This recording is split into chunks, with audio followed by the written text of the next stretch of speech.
kalau seandainya Fatimah binti Muhammad mencuri, aku yang akan memotong tangannya. Ini namanya adil, tidak zolim. Kalau nan zolim itu Bapak Ibu, tibo di mato bapiciangkan, tibo di parui bakampian Pak. Itu zolim tuh.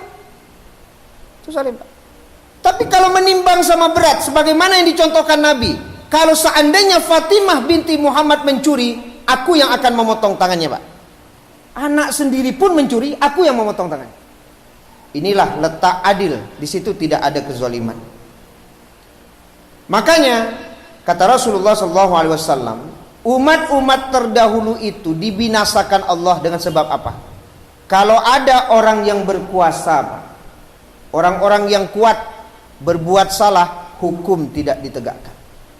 Tapi kalau yang berbuat salah itu adalah orang-orang lemah, maka hukum ditegakkan. Itulah makanya umat-umat terdahulu itu kata Rasulullah banyak dibinasakan oleh Allah Subhanahu wa taala.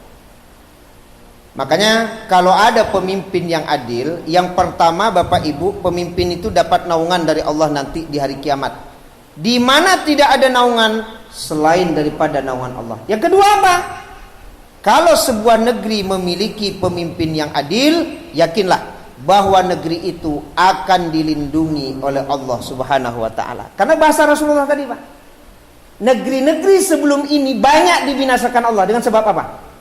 Kalau yang kuat berbuat salah, hukum tidak ditegakkan. Tapi kalau orang lemah berbuat salah, hukum ditegakkan.